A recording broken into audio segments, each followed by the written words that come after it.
Dënimi i gabuar. Arrestimi. Shiu binte pa pushim atë natë. Rrugët ishin bosh, dritat e qytetit reflektonin mbi asfaltin e lagur sipas shyra të thyera. Ardi po kthehej në shtëpi, i lodhur nga një ditë e zakonshme pune, pa e ditur që jeta e tij do të ndryshonte përgjithmonë brenda pak minutash. Telefoni i tij ra. Një numër i panjohur. Po, u përgjigj ai, duke mbajtur timonin me një dorë. Heshtje. Vetëm frymëmarrja e lehtë në anën tjetër. Haro. Klik. Telefonata u mbyll. Ardi ngriti vetullat, por nuk i dha shumë rëndësi. Ndoshta dikush kishte gabuar numrin. Por një ndjenjë e çuditshme i mbeti në stomak, si një paralajmërim i padukshëm. Kur u kthye në rrugën e tij, pa dritat blu që ndriçonin gjithçka. Policia. 2 makina. Zemra filloi të rrihte më shpejt. Çfarë ka ndodhur? Pëshpëriti me vete. Sa po parkoi, 2 oficer ju afruan menjëherë. Ardi kelmendi? Pyeti njëri me një zë të ftohtë. Po çfarë ka ndodhur? Ndaloni makinën dhe dilni jashtë. Duhet të vini me ne. Për çfarë? Njëri prej tyre nxori prangat. Jeni në arrest për vrasje. Bota u ndal. Çfarë? Jo, kjo është një gabim, por nuk kishte kohë për shpjegime. Dora e tij u kap fort, fytyra u shtyp mbi makinën e ftohtë, dhe prangat u mbyllën me një klik që dukej si fundi i gjithçkaje. 2. Gjykimi. 3 muaj më vonë. Gjykata ishte mbushur. Sytë e njerëzve ishin mbi të, si të ishin të gjithë të bindur për fajësinë e tij para se të dëgjonin të vërtetën. Prokurori ecte para juris me vetbesim. Zonja dhe zotërinj, provat janë të qarta. Admja e të pandehurit u gjet në vendngjarje. Kamera sigurie e vendos atë pranë viktimës.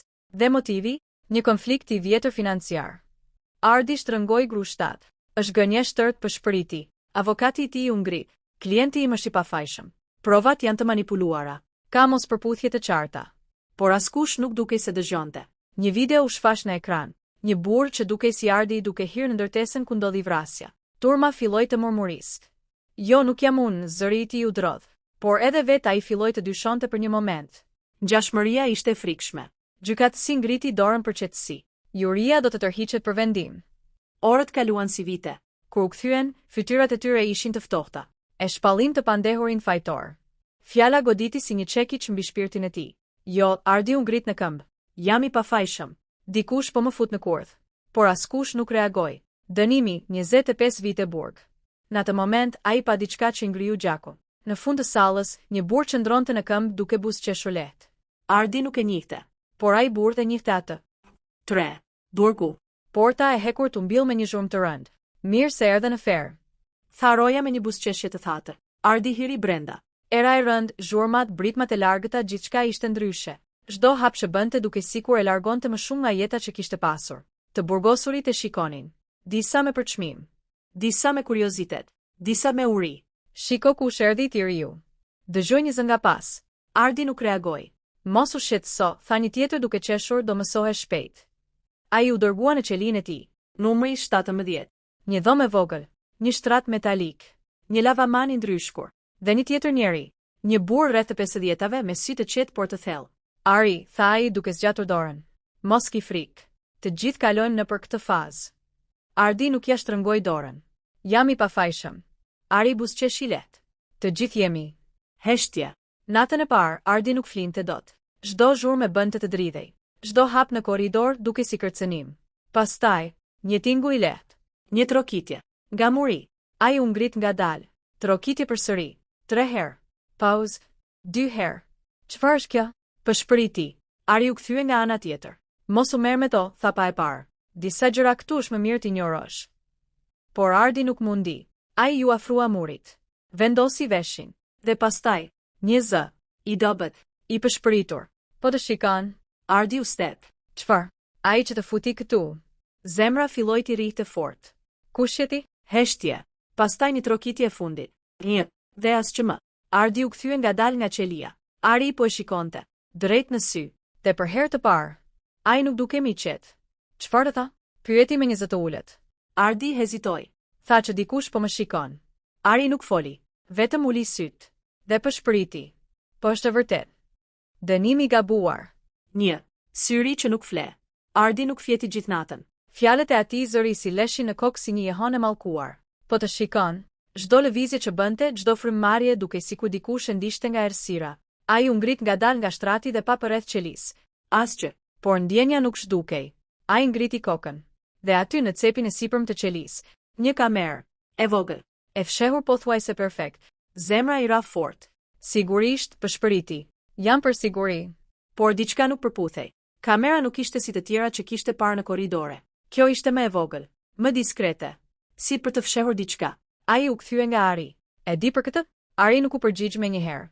Vetëm e pa për disa sekonda. Disa kamera shohin për të mbrojtur, thamë në fund. Disa për të kontrolluar. Çfarë do të thotë kjo? Ari u afrua pak më shumë, duke ulur zërin. Do të thotë që dikush këtu brenda ka interes për ty. Se unë? Heshtje. Pastaj Ari tha diçka që ngriti gjakun e Ardit në vend. Sepse nuk je këtu rastësisht. 2. Joja fillon. Ditët kalonin, por asgjë nuk ishte normale. Ardi filloi të vërente gjëra. Roja që ndalonte pak më gjatë para qelisë së tij, të burgosur që i afroheshin vetëm për ta parë nga afër. Dhe me kesha. Ndjenja që gjithçka ishte një lojë. Një mëngjes gjatë kohës së ushqimit, një burr i madh me tatuazhe i ul përballë paleje. Ti ai, tha duke buzëqeshur. Cili? Vrasësi. Ardi shtrëngoi nofullën. Nuk jam unë. Burri qeshi. Të gjithë thonë kështu. Ai u afrua më shumë. Por unë nuk jam këtu për të dëgjuar historinë tënde, jam këtu për të testuar. Ardi nuk lëvizi. Çfarë do? Burri uli zërin. Dikush paguan mirë për informacion për ty. Zemra e Ardit u shtrëngua. Kush? Por burri vetëm buzëqeshi dhe u ngrit. Do ta kuptosh vetë. 3. E kaluara që kthehet. Atë natë, Ardi nuk mund ta mbante më brenda. Ari, tha, çfarë di? Ari qëndroi i heshtur për disa sekonda. Pastaj u ul përballë tij. Para se të vije këtu, dikush pyeti për ty. Çfarë? Një roje. Nuk e kisha parë më parë. Nuk ishte si të tjerët. Ardi ndjeu një të ftohtë në shtyllën kurrizore. Çfarë pyeti? Ari e pa drejt në sy. Pyeti nëse ti të mban mend. Mend çfarë? Diçka nga e kaluara. Ardi u hutua. Unë nuk kam bërë asgjë. Jetë normale, punë shtëpi. Papritur. Një kujtim. I shpejt. I paqartë. Një narë. Një debat. Një burr që bërtiste. Ti nuk e kupton ku po fut hundet. Ardi ngriti kokën. Frymëmarrja ju rëndua. Jo. Çfarë? Pyeti Ari. Ardi filloi të dridhej lehtë. Para disa muajsh po punoja në një projekt financiar. Dhe gjeta disa transaksione të çuditshme. Shuma të mëdha që zhdukeshin. Ari nuk foli. E raportova tek shefi im. Heshtje. Dhe ai më tha Talia. Ardi ngriti syt. Por unë nuk e lash. Ari u mbështet pas murit. Ja ku e ke arsyen. 4. Ai është brenda. Të nesërmen. Ardi po kthehej në qeli ku ndodhi diçka që tronditi. Një roje kaloi pranë tij. I gjatë. I qetë. Por kur kaloi, ai u ndal për një sekond. Dhe pa drejt Ardit. Një shikim i ftohtë. I njohur. Shumë i njohur. Ardi u ngrir në vend. Jo. Roja buzëqeshi lehtë. Vetëm për një moment. Pastaj vazhdoi rrugën. Zemra e Ardit po rrihte si e çmendur. Ai u kthye me njëherë nga Ari. Ai. Kush? Ai burri në gjykat. Ari u ngrit me njëherë. Je sigurt? Ardi po merrte frymë me vështirësi. Po ai është këtu. Heshtje. E rënd. Pastaj Ari tha. Atëherë loja sapo u bë serioze. 5. Mesazhi. Natën, trokitja u kthye. Këtë herë më fort. Më e shpejt. Ardi u afrua me njëherë. Ti. Kush je? Zëri erdhi përsëri. Ai nuk është vetëm. Çfarë do të thotë kjo? Mos i beso askujt. Ardi shikoi me njëherë pas. Ari qëndronte në errësirë. Duke e parë. Pa lëvizur. As ati. Zëri u zhduk. Ardi ndjeu një të ftohtë që i përshkoi gjithë trupin. Ngadalë, u kthye nga Ari. Heshtje. E rënd. Çfarë tha? Pyeti Ari. Ardi nuk u përgjigj me njëherë. Vetëm e shikoi. Dhe për herë të parë, filloi të dyshonte. 1. Dyshimi. Qelia ishte heshtur, por jo normale. Heshtje që të shtypte. Ardi qëndronte ulur në shtrat, duke parë Arin pa i ndarë syt.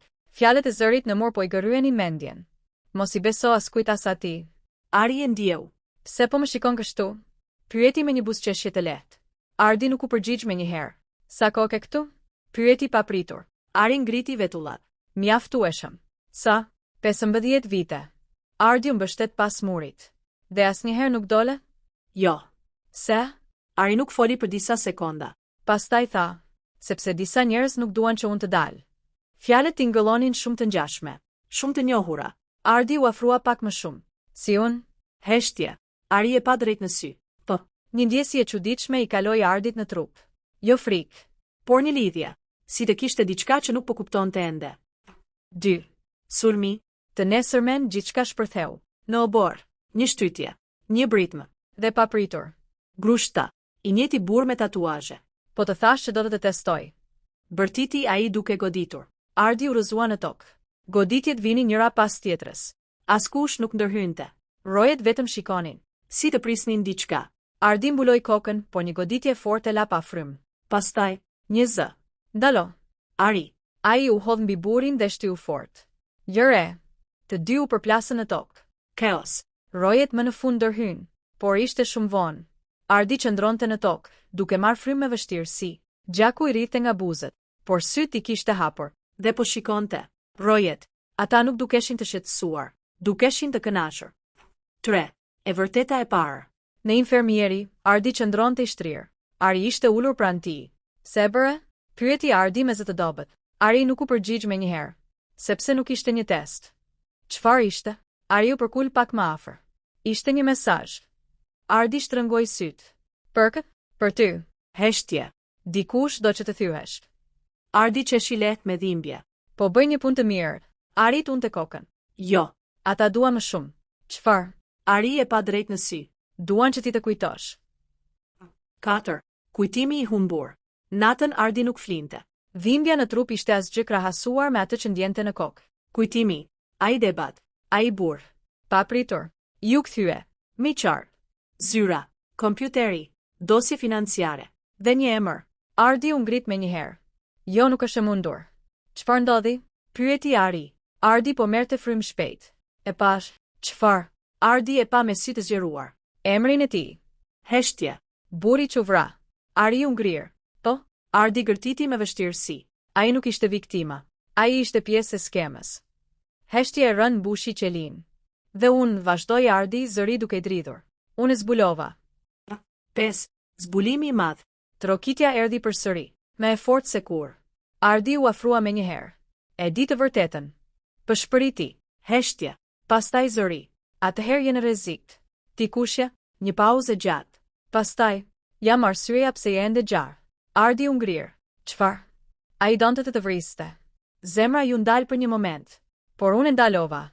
Ardi u kthye menjëherë nga Ari. Sytë e tyre u takuan. Të dy po mendonin të njëjtën gjë. Jo, pëshpëriti Ardi. Pastaj zëri tha diçka që ndryshoi gjithçka. Dhe ai është më afër se sa mendon. Heshtje. E rënd. E frikshme. Ardi u kthye ngadalë, drejt derës së qelisë.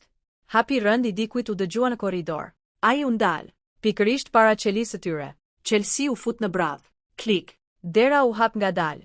Dhe aty ishte ai, Roja, i njëjti burr nga gjykata. Ai hyri brenda i qet. Mbylli derën pas vetes. Dhe buzëqeshi. Ardi tha me një zë të butë, ke filluar të kujtosh. Ardi u ngrit në këmbë, zemra gati për t'i dalë nga kraharori. Burri hodhi një hap përpara. Unë të paralajmërova. Për çfarë? Ai buzëqeshi më gjerë, që nuk duhet të gërmoje. Heshtje. Pastaj shtoi. Dhe tani je shumë therë. Ari u ngrit gjithashtu. Dil nga kjo qeli. Burri e pa për një moment. Pastaj qeshi lehtë. Ti ende po e mbran? Ari nuk foli, por sytë e tij ndryshuan. Burri u kthye nga Ardi. Dëshiron të dish të vërtetën? Heshtje. Ardi mezi foli. Po. Burri u afrua shumë pranë tij dhe pëshpëriti. Ti nuk je këtu për gabim. Zemra e Ardit ndaloi. Ti je këtu sepse je i vetmi që mund të na shkatërroje. Një oferta. Qelia ishte bërë rënd si ajri para një stuhje. Roja qëndronte përballë Ardit, i qetë sikur kishte kontroll mbi gjithçka. Ti je i zgjuar, thaj. Shumë i zgjuar se sa duhet. Ardi nuk lëvizi. Çfarë do nga unë? Burri buzëqeshi lehtë. Jo çfarë dua, por çfarë mund të të jap. Heshtje. Liri. Fjala goditi fort. Ari u tensionua menjëherë. Mos e dëgjo, tha me zë të ulët, por burri vazhdoi. Ne të fusëm këtu. Ne mund të nxjerrim. Ardi ndjeu zemrën të rritë fort. Sepse ti pe diçka që nuk duhet ta shihje. Ai bëri një hap më afër. Dhe tani ke dy zgjedhje. Heshtje. Na ndihmon dhe je i lirë, ose mbetesh këtu derisa të harrohesh. 2. E vërteta për Arin. Ardi u kthye nga Ari. Sytë e tij kërkonin përgjigje. Çfarë është kjo? Pyeti. Ari u li kokën për një moment. Pastaj foli. Është vërtet. Ardi u step. Çfarë? Ari ngriti syt. Un kam qenë pjesë e tyre. Heshtje absolute. 15 vite më parë unë bëra të njëjtën gjë si ti. Zbulova gjithçka. Ardi mezi merrte frym. Dhe më dhanë të njëjtën ofertë. Dhe ti refuzove. Ari buzëqeshi me hidhërim. Po. Roja qeshi lehtë. Dhe shiko ku përfundoi. Ari nuk reagoi. Se nuk më the? Pyeti Ardi, sepse duhej ta kuptoje vetë. Heshtje. Dhe sepse nëse do të thoja më herët, nuk do të më besoje. 3. Vendimi. Roja shtriu dorën. Pra, ardhi çfarë zgjedh? Koha duke si ku ndaloj. Një jetë jashtë. Një burg brenda. Një e vërtet që mund të shkatëronte gjithçka. Ardi mbylli syt për një moment. Pastaj i hapi. Dhe buzëqeshi lehtë. Dua lirin. Ari uli kokën. Roja buzëqeshi. Vendimi zgjuar. Por në atë moment, Ardi shtoi, por jo në mënyrën tënde. Para se dikush të reagonte. Ai u hodh përpara. Kapi rojen. Goditje. Kaos. Ari u bashkua me njëherë. Të dy e rrëzuan në tokë. Roja u përpoq të rezistonte, por ishte shumë vonë. Çelësat ran. Ardi i mori. Frymëmarrja e tij ishte rënd. Ky është shansi ynë. Ari e pa për një moment. Pastaj buzëqeshi për herë të parë. 4. Aratisja. Alarmi shpërtheu. Sirena. Drita të kushe. Kaos në korridore. Ardi dhe Ari vraponin. Rojet bërtisnin. Hapat e tyre jehonin në mure. Majtas. Bërtiti Ari. Ata kthyen. Një derë. E mbyllur. Ardi futi çelsin. Klik. U hap. Një korridor i errët. Ku të çon kjo? Pyeti Ardi. Ari buzëqeshi lehtë. Jashtë sistemit. Ata vrapuan. Zhurmat pas tyre po afroheshin. Por përpara, dritë. Një dalje. Ardi ndaloi për një sekond. Ajri i lirë. Për herë të parë pas shumë kohësh. Ai doli jashtë. Ari pas tij. 5. Kthesa e fundit. Por sa po dolen, Ardi u ndal. Diçka nuk shkonte. Shumë e lehtë. Shumë me planifikuar. Ai u kthye ngadalë nga Ari. Ti e di e këtë rrugë. Ari nuk foli. Shumë mirë. Heshtje. Sytë e tyre u takuan. Dhe për herë të fundit, e vërteta doli në dritë. Ari buzëqeshi. Por këtë herë, jo si më parë. Po o tha. Zemra e Ardit u fundos. Unë nuk refuzova ofertën, vazhdoi Ari qetë. Unë e pranova. Bota u shemb. Jo. 15 vite këtu nuk ishin dënim. Ai bëri një hap pas. Ishte detyrë. Ardi nuk mund ta besonte. Ti më përdore. Ari tunte kokën. Jo vetëm unë. Heshtje. Papritur. Drita të forta u ndezën rreth tyre. Makina. Roje. Të armatosur. Rrethim total. Ardi u kthye. Ishte bllokuar. Ari u largua disa hapa dhe ngriti duart, si një njeri i lirë. Një oficer ju afrua dhe i dha një dosje. Ai e mori dhe e pa Ardin për herë të fundit. Ti ishe prova e fundit, tha. E fundit për çfarë? Ari buzëqeshi lehtë. Që sistemi funksionon. Heshtje. Ardi u gjunjëzua. I mundur. Jo nga burgu, por nga loja. 6. Epilogu. Disa muaj më vonë, një zyrë e pastër, e qetë. Ari qëndronte në këmbë me një kostum elegant. Përbar tij, i njëjti burr nga gjykata. Operacioni u mbyll me sukses, thaj. Ari tundi kokën. Subjekti reagoi siç pritej. Dhe tani, heshtje. Ari pa nga dritarja. Qyteti poshtë duke i vogël. Gjem tjetrin.